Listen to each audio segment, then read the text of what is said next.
Bien, continuando entonces con la clase anterior, ¿sí? Donde arrancamos el análisis estructurado moderno de Jourdan, ¿sí? Cuando plantean su modelo esencial, dividirlo en un modelo ambiental y un modelo de comportamiento. Esto lo plantea, ¿sí? Como el modelo ambiental, ¿no es cierto? Es situarnos en una realidad. Fíjense que está una nube en el ambiente, dice sí, situarnos en ese ambiente y hacerlo a ese sistema también como una mancha. ¿Por qué? Porque va a tener relaciones, que esto vengo hablando desde un principio, va a tener relaciones con otros sistemas, va a interrelacionarse con los demás sistemas de la organización o de la pyme que estemos trabajando, ¿sí? Es como un poco lo plantea él en esta imagen, ¿sí? Un sistema con, por ejemplo, las cuentas por pagar, ¿qué va a incluir y qué va a separar, ¿sí? Del ambiente y de qué va a estar dentro de esa mancha del sistema o dentro de ese mundo nube, ¿sí? Que vendría a ser nuestro sistema. Tenemos que situarnos nosotros primero aquí, entender bien para nuestro proyecto, ¿sí? ¿Qué ambiente va a manejar nuestro sistema? ¿Cuál va a ser parte interactiva con nuestro sistema? ¿Y cuál va a estar como ambiente pero no va a interactuar? Todo esto Jourdan lo va, lo va estudiando, lo va manifestando y va dando algunas guías para realizar cada una de las tres herramientas que él plantea, ¿sí? Que son la declaración de propósito, el diagrama de contexto, ¿sí? Que vendría a ser un DFD, y la lista de acontecimientos.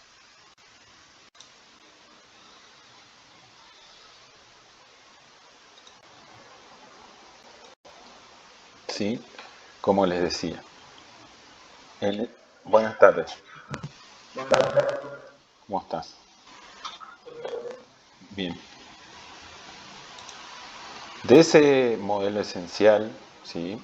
Cuando él empieza a hablar del modelo ambiental, entender esa realidad como la va graficando, fíjense en la figura 18.2, ¿sí? ¿Qué es lo que me trata de decir? Es donde nosotros hoy tenemos que situarnos y empezar a evaluar, ¿sí? Es el área que hay entre el sistema y el ambiente, ¿sí? Eso tenemos que situarnos y entender y comprender bien nosotros para poder también medianamente hacerlo ver a nuestro usuario cliente, ¿sí? Es aquí donde yo quiero que ustedes se sitúen y empiecen a decir, bueno, ¿qué otras cosas van a estar dentro y cuáles fuera? Supónganse en cada uno de ustedes que, si se va a facturar o no, eso es algo importante, ¿sí? Si ese sistema va a estar dentro o no. Como yo le había dicho en las primeras clases, como nosotros vamos a realizar un punto de venta para la materia, para la práctica profesionalizante, al ser un punto de venta usted va a tener que estar incluidos todos estos subsistemas, ¿sí? Que podrían ser tranquilamente un subsistema contable. Pero nosotros agregamos algunas cosas como compras, ventas, cajas, tratamos de hacer un arqueo como para que ustedes tengan un sistema base, un punto de venta de donde partir después para ir modificándolo. ¿Qué quiere decir esto? Que algunas cosas del ambiente ya van a estar prefijadas por estos requerimientos de la materia. Otras cosas tendrían que rever, investigar y ver bien ustedes en los ambientes que va a estar cada organización que ustedes están, cada cliente usuario que ustedes están desarrollando.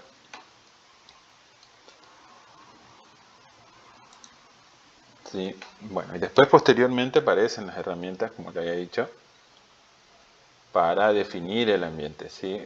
La declaración de propósito, el diagrama de contexto, y él empieza a explicar cada una de ellas, ¿sí? Es como yo le decía en la clase anterior, fíjense que pues esa declaración de propósito me tiene que dar certeza, información, ¿sí? Pero no tecnicismos y cosas que estén de más, que no tengan nada que ver con el objetivo. Y ahí es donde brindo un ejemplo, ¿sí? Fíjense que está aquí el ejemplo.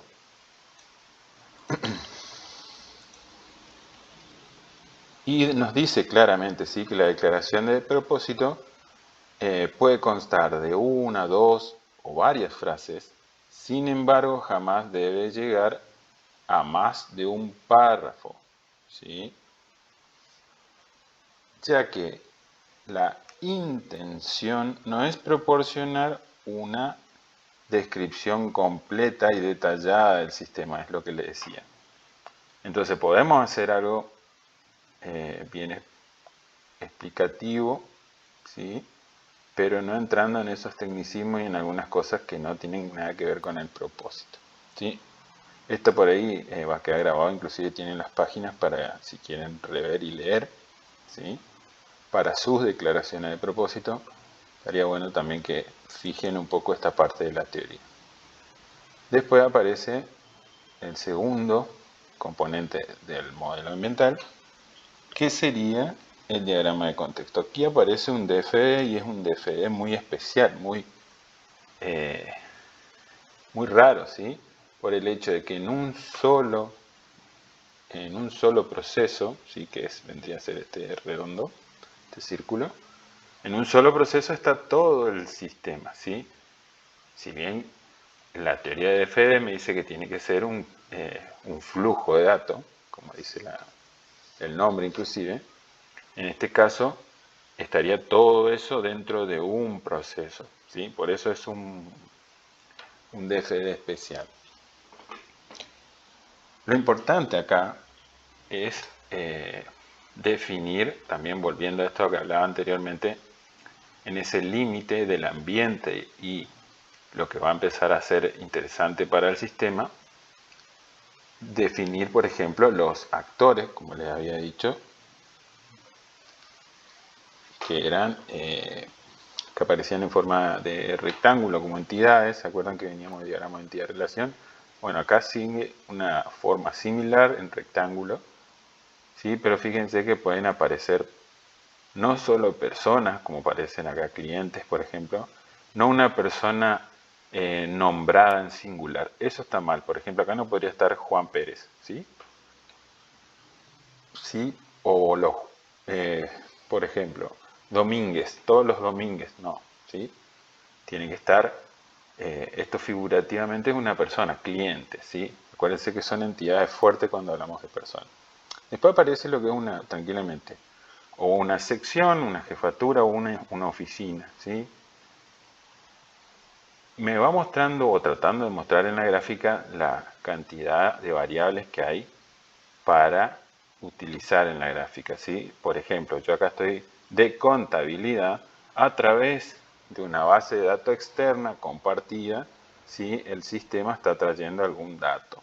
Por ejemplo, si necesito saber los datos fiscales de una persona, no es que está en mi base de datos todos los datos fiscales de esa persona, sino que yo a través de un ID, que es el QUIL o el QUID, depende del tipo de persona, sea jurídica o persona física, ¿sí?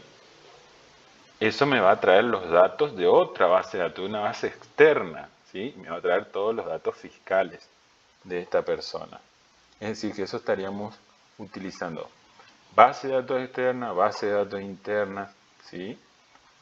Como nosotros estamos haciendo desarrollos a medida, desarrollos más bien más pequeños, ¿se pueden utilizar? Sí, siempre y cuando respetando los requerimientos de un principio, ¿sí?